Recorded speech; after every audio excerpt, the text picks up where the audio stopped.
Hello and welcome to Lynchburg Live. I'm your host, Linda Smith. My guest tonight is Dr. Paul Fitzgerald. Paul is involved in an academic mentoring program for athletes in Lynchburg, and he'll be telling us about that program. So glad to have you as my guest tonight. Thank you, Linda. It's a pleasure to be here. Now, you're an academic mentor for athletes at E.C. Glass High School. Can you tell us? Sure. Let me give you a little background on that, because that sort of evolved over the last 3 or 4 years. There's a program called Play It Smart, which was funded by the National Football Foundation, and they went out to schools all over high schools all over the country and offered to fund what they call academic coaches. And these coaches would be placed in the high school and basically deal initially with the football players, but then with all the athletes in the school. And they would be involved in the academic aspects of the young people's career. The Lynchburg schools back in 2008 applied for this fellowship, and they got academic coach for each Heritage and Glass High School. And it was a 2-year contract, knowing that after 2 years the schools were going to have to take on the responsibility themselves. And after 2 years, we had a coach at each place for 2 years, and it was a remarkable program. We then, the school board said we can only fund one person to share at both schools. So it became apparent we have a young lady by the name of Maggie Davis who's doing this, but she has about 300 athletes that she's responsible for. And it got to be very much out of hand, and she just didn't have the contact nor the time to be able to keep doing it. So Charlie White, who's the the chairman of the school board here, is really the person that got this whole grant coming here. And we sat down one night and talked about, wouldn't it be nice if we could get some adult mentors to help out in this program, because Maggie, who was taking care of both schools, could no longer handle both the numbers of children she had involved. So that's how it all started. I can imagine. Yeah. Now, is she's Maggie's mentors? She's Maggie's mentors. And what happened was, and this is, I should stress that even though initially the grant was given to both schools, my children all went to Glass, my ties were at Glass, I was on the foundation for E.C. Glass, and so I said, why not, we'll take on E.C. Glass and see if we can help. To my knowledge, Heritage hasn't really gone the same route at this time, but in any case, we've now gotten about 25 adults who volunteer, I'd say 1 to 2 hours a week. Oh, that's wonderful. With these students, and she really helps make the connections with each child. I was going to ask you if you were doing both schools and it was just you by yourself? No. There's about 25 of us, and this is all at Glass, so I really can't speak. Both schools have handled this academic guidance type thing, athletic guidance in a different fashion. So this, I can only tell you how we've tried to do it from Glass. And be honest with you, having been a former school board member, and I realize all the funding issues, we're very leery of even losing her particular place in the school system if we don't have adequate funding. So that's why we started up. It's embryonic in nature right now. We've been doing it for about a year and a half, and it's had growing pains, but it's quite experience. Now, is this still part of the Play It Smart program, or is it an independent program? Well, it's like a byproduct of it. I mean, the Play It Smart, that funding stopped in 2 years. So the goals of Play It Smart, and the goals really of Play It Smart was, number one, to improve graduation rates. Okay. Second thing was to increase the number of students that are taking the SATs. And finally, was the goal was to try and increase college enrollment. And the first 2 years here, we had remarkable success in both Heritage and Glass in these areas, and they continue to be a challenge. But those are the 3 main goals that the program is sort of set up, and we've sort of followed them. But Play It Smart has no particular role anymore because they actually stopped the funding completely. So. All right. But the goals that from Play It Smart are basically the same. pretty essentially Right. the same thing. Basically the same. Why did it target athletes? Because it was funded by the was football. The National Football Foundation funded it, and I'll say from the outset that they targeted initially for football players, Right.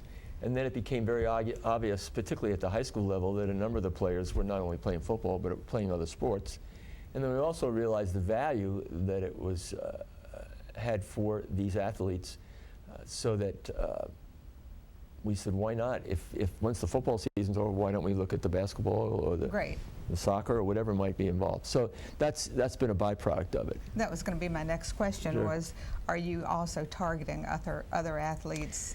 We are, and it's initially, obviously, with football, it was a male-dominated adventure, Right. but now we also have young girls, particularly in basketball and track, and it's Maggie Davis's job to look at the school itself and say, these are the children I think really could benefit from this. And that's why you have to have some context within the school system rather than just adult volunteers like ourselves, because you have to have someone who knows the children and knows who would really benefit from this.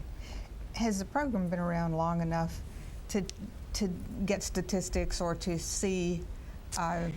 It hasn't been in Lynchburg long enough because, as I said, we had to change the format in 2 years, and I mean, I can give you an idea, but I think we probably graduated about 95% of the students the first That's year we did it. wonderful.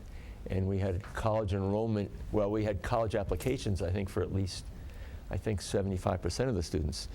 Now, once we took the funding away from the National Football, we didn't get it from the Football Foundation, and we lost one of our teachers, then of course it became much more difficult, and that's why we're trying to fill in. It will take us another year or two to be able to figure out what we're really going to accomplish with this, and we need more mentors. I was going to ask you, what do you think would be an ideal number of mentors? Well, we have 25 right now at Glass and I would say we certainly would love to double that at least. We could identify 100 children that could benefit from the situation. So, and there's a number of us that have two athletes or two students. Sometimes because of relationships with the two students, they prefer it that way. And also there's some couples that are doing it, and so that I'd say at least half the mentors have two young folks that they're dealing with. So you try to do a one-on-one with those two, yes, which gives them more specific time with you. Right, and it's not a tutoring program. Right. And that's one of the scary things in the beginning for people to get engaged in it. They say, oh my gosh, I can't tutor algebra. And that's not the idea. The idea is to sit down with a young man or a young lady and try and spend an hour with them and just talk to them about their life and talk about where they're going, what their goals are, what they've accomplished, what the roadblocks are. And it varies from child to child what kind of a relationship you can establish, but I don't think any of us have gotten into, certainly not into subject tutoring. Now, my wife, who is quite a writer, she has helped out one of our students in helping him in his writing skills, you might say, expression, but we wouldn't get into trying to tutor a specific class because we wouldn't be able to hire it. We couldn't convince any volunteers to do that. So. Do you foresee this program extending into the counties or other schools, or are you just really working with it right now, trying to get it up and moving? Well, I don't see it, us per se, trying to get it, because we have enough trouble just dealing with one school and trying to handle the number of students. But I think the idea, generally speaking, and I can maybe get off on a tangent for a second, there's no question that we need to, education is a very critical issue for our generation and for the next generation. And I get a little dismayed when every time budgets come up and somewhere along the line we cut what we're giving to education. So, and I think the amazing part of doing this tutoring part is you see what involves in teaching these young people. Many of them have at best a single parent at home. The meal situation is difficult. Even their housing situation is difficult.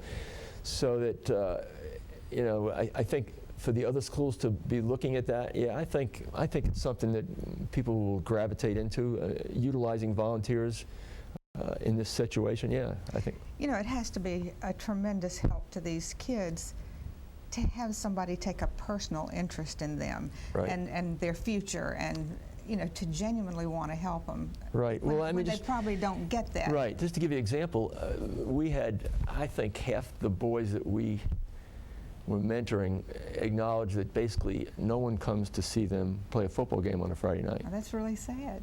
Really sad. Maybe because the adult parent was working or was otherwise involved. But so just the fact that they had some mentor was there at the game and slapped them on the back and said you did your best, something like that. We take that for granted, and that's an incredible asset for part of it. So I'm sure it is. But our schools definitely need support in this regard. No matter what part of life you're dealing with, if somebody else cares, it certainly makes all the difference in the world, I think. Absolutely, yeah. Right, you've brought some pictures. Phil, if you'll put the pictures up on the screen, Dr. Fitzgerald will tell us what they're about. Oh, this is just a picture of my mentee. This is Michael Brown, who's a senior at Glass. I told him he might be on television, so he. But we get together once a week usually, and he'll either come over and have a bite to eat, or we'll go out someplace and do something, and sometimes meet at school. So I coerced him to having a picture, Cool. and this is. Tell him people will stop him in the grocery store and say, I saw you on television. I will tell him that. Oh, this is a gathering we had in the summer. We had about 18 of the students over for just a cookout.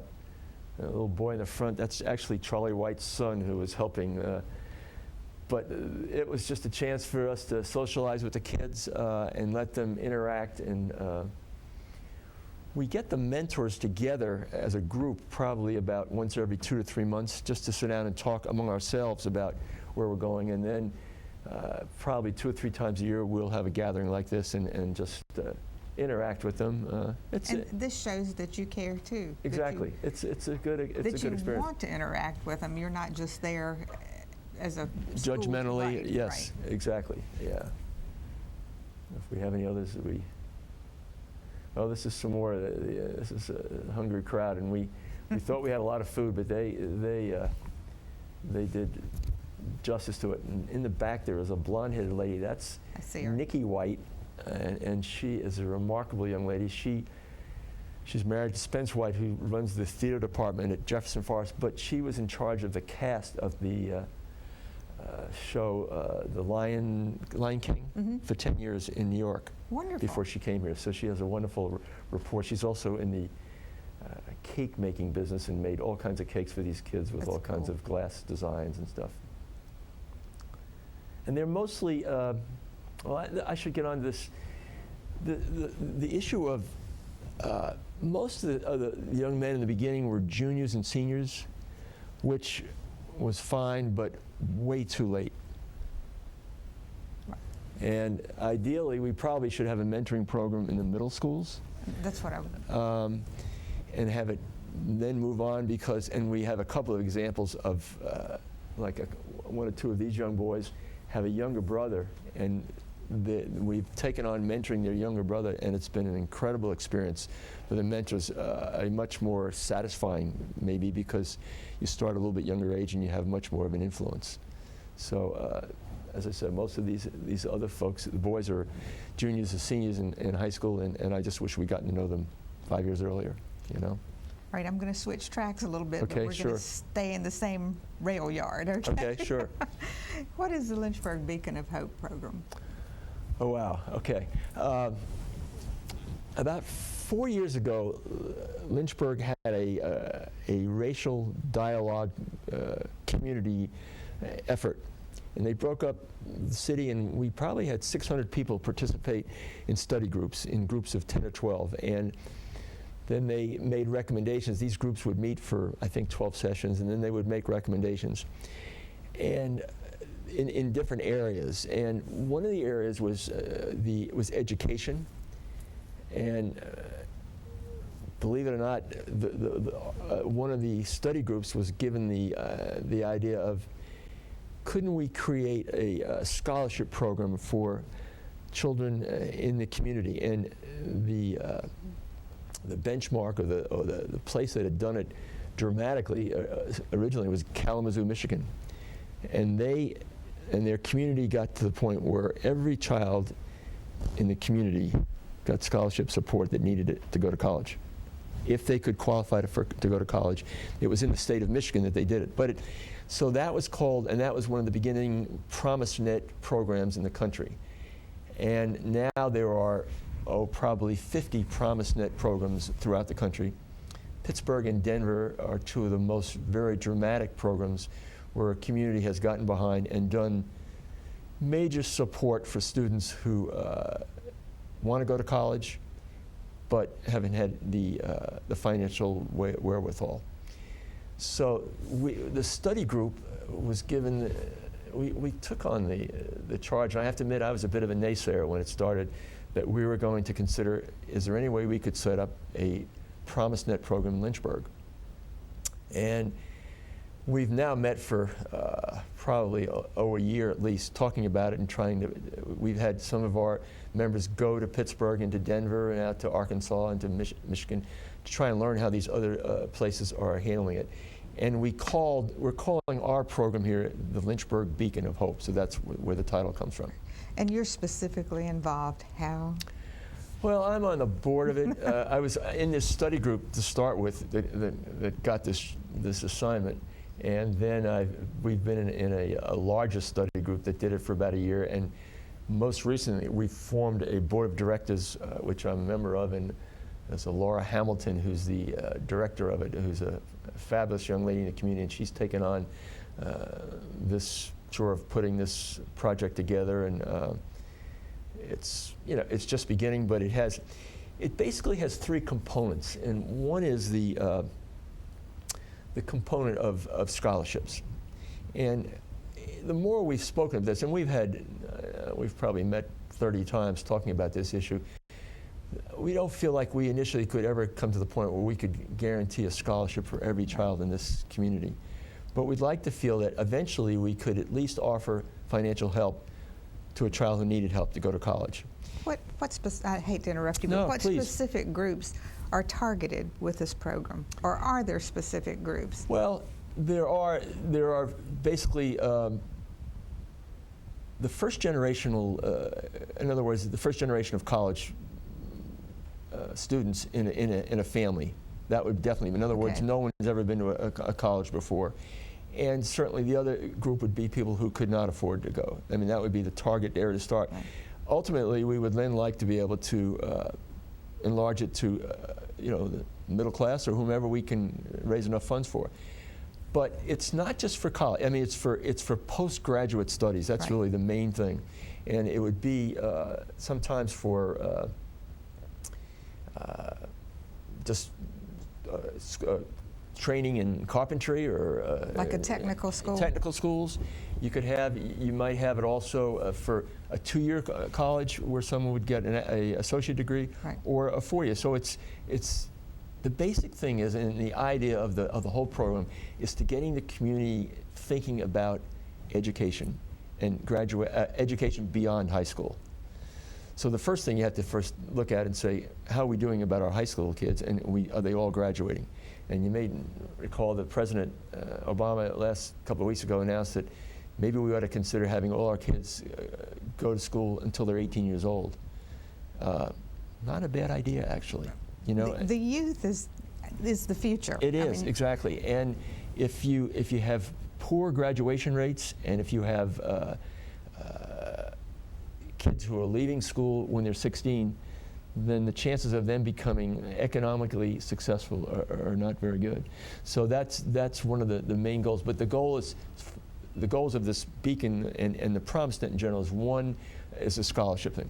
The second thing is a very interesting concept, and it's called future centers.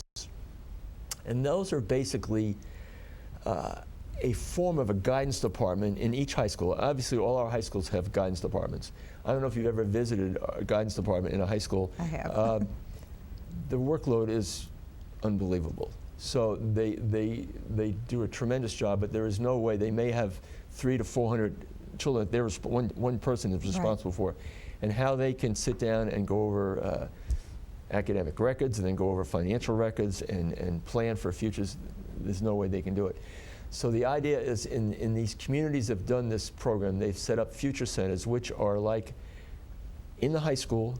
They're open on weekends, after school hours, so that if a parent wants to bring a child over, they don't have to say, well, I have to get over here during school. And they're dealing with more issues than a regular guidance person could. And they have an administrator in that future center. They're paid, so it's sort of the hallmark of the whole program. If you don't have that, it'll be hard to be successful. And the final thing is to get the concept of the community needs to be not a K through 12 community, but a K through 16 community. Right. That everybody is thinking in terms of, we need to get more education. And so that when we do send a child to college, we've got to give them the wherewithal to stay there. And I imagine that some of these kids, if they want to go to school, don't know how to approach absolutely doing applications and that kind of thing. Sure, and what the opportunities are out there for them. Applying the for average grants. child, you'll say sometimes, well, I want to get away from home. Well, it's fine to get away from home, but where are you going to live? Can you afford to live in a dormitory, or can you afford to travel to a school that's 300 miles away from where you live? So those are all issues that someone has to sit down with them and talk to them about. What are the possibilities? The community college system is a fabulous opportunity to start off with. So but they need guidance in that, and it's and this is not to replace the guidance departments at all. It's to somehow work in conjunction with them, so that we can put a more hands-on opportunity. But those are the kind of the three basic things: the scholarship, the future centers, and then the college retention. That's the goal of the Beacon of Hope. So you follow these kids into the through college. Absolutely. And that sort of, you have to keep a contact up with them, because that was one of the things when our people went to visit the other cities around the country. They all said, you have got to follow up, otherwise, I've forgotten the numbers, but more than 40% of the kids drop out of college once they get in. So, you've done all this work, and then it's falling apart. So you need to have someone that stays in contact with them, encourages them, and so again, we're probably talking about another mentoring venture. So it's an ongoing issue. All right, tell me what the impact on the community is if you get these kids into college and get them educated, and they come out productive people. Oh, the first thing is your local economy. I mean, if we can educate more children in skills, then we have a workforce that when we're trying to convince some company to come here, we can say we have X number of children that can be draftsmen or be engineers or can be whatever. So that's a very critical thing from an economic development thing. It also is, we've got to change the nature of our community so that education is the pinnacle, rather than going through the motion of just going to class because you have to go to school, then get out of there. And so it changes the environment.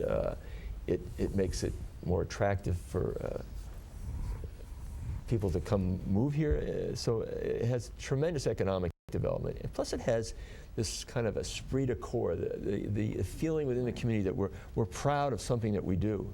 Right. And I will, just reflecting back on Play It Smart, I feel bad, and we knew that it was only going to last 2 years, but it was kind of it whet our appetite, and then we got turned on our own. So we're not going to maybe measure the success that we hope we could if we had more supervision, more guidance people, and certainly more mentors. We only have about 3 more minutes, okay. As hard as that is to believe. But I want to ask you, how has it affected you personally, working with these kids and these programs and seeing positive results?